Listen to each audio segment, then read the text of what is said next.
Welcome to వార్తా నేను దేవా.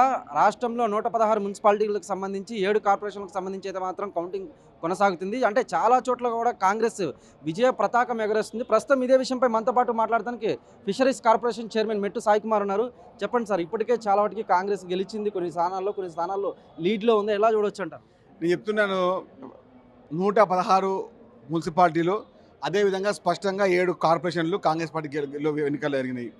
116లో 90కి పైగా మున్సిపాలిటీ కాంగ్రెస్ పార్టీ గెలవబోతుంది. పట్టణ ఓటర్లు స్పష్టంగా అభివృద్ధికే ఓటేశారు.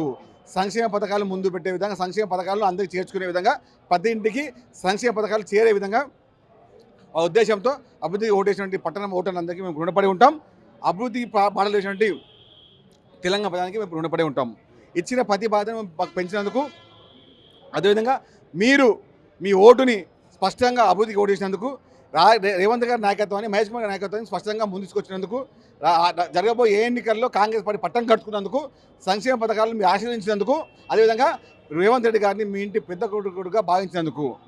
అంటే పోలింగ్ రోజు కాంగ్రెస్ పార్టీ అధికారం దుర్వినియోగం చేసింది, భయపెట్టి మభ్యపెట్టి మరి ఓట్లు వేయించుకుందని బీఆర్ఎస్ పార్టీ గంప కళ్ళబొల్లి మాటలు, గప్పూతు మాటలు, ఎల్లెళ్ళ మాటలు మాట్లాడే బీఆర్ఎస్ పార్టీ, బీజేపీ పార్టీ రాజకీయ విలువలు లేని వ్యక్తులు, రాజకీయ విలువలు పాటించలేని పార్టీలు, రాజకీయ వ్యభిచారం చేసి చిల్లర మనం మాట్లాడే సిరిసిల్లలో బీజేపీతో బీఆర్ఎస్ ములాఖాత్ అవుతుంది, ఆదిలాబాద్లో బీజేపీతో బీఆర్ఎస్ ములాఖాత్ అవుతుంది.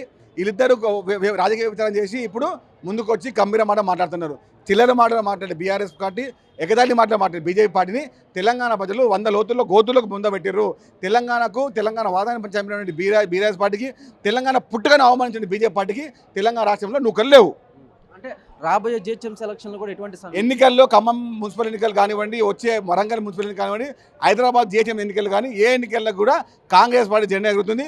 ముఖ్యమంత్రి రేవంత్ రెడ్డి గారి నాయకత్వాన్ని బలపరిచే విధంగా, కాంగ్రెస్ పార్టీ అభివృద్ధి పథకాలను బలపరిచే విధంగా, కాంగ్రెస్ పార్టీ నాయకత్వాన్ని బలపరిచే విధంగా రేవంత్ రెడ్డి గారిని, మహేష్ కుమార్ జోడెద్దులుగా ఉన్నటువంటి ఈ రాష్ట్రంలో ఎక్కడ కూడా ఏ విధంలో కూడా ఎన్ని సమస్యలున్నా, ఎన్ని ఇబ్బందులున్నా, ఎన్ని అవంతరాలున్నా, ఎన్ని వ్యవహారాల్లో సమస్యలు ఏర్పడినా కూడా స్పష్టంగా వాళ్ళన్నింటినీ తొలిమెట్టించుకుంటూ అభివృద్ధి ప్రధానం ముందుకెళ్ళినటువంటి ప్రతి ఒక్కరికి కూడా మేము ఒకటే ఉత్తరం, కాంగ్రెస్ పార్టీ అంటే కమిట్మెంట్ అంటే కాంగ్రెస్ పార్టీ, అభివృద్ధి అంటే కాంగ్రెస్ పార్టీ అభివృద్ధి. ప్రజాపాలన ప్రభుత్వంలో ప్రజల ముఖ్యమంత్రి రేవంత్ రెడ్డి గారికి పరిపూర్ణ మద్దతు ఇచ్చినటువంటి తెలంగాణ పట్టణ మున్సిపాలిటీ ఓటర్లకు మేము రుణపడి ఉంటాం.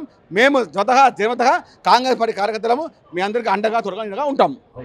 చూశారు కదా, మొత్తం మీద కనుక మనం చూసుకున్నట్లయితే కాంగ్రెస్ పార్టీ అంటేనే కమిట్మెంట్ అని, మున్సిపల్ ఎన్నికల్లో అయితే మాత్రం దాదాపు 90కి పైగా కూడా, అంటే 90% పైగా కూడా కాంగ్రెస్ పార్టీ గెలిచి తీరుతుందని మెట్టు సాయి కుమార్ చెప్పుకొచ్చారు. కార్తీక్ దేవ, వార్తా, హైదరాబాద్.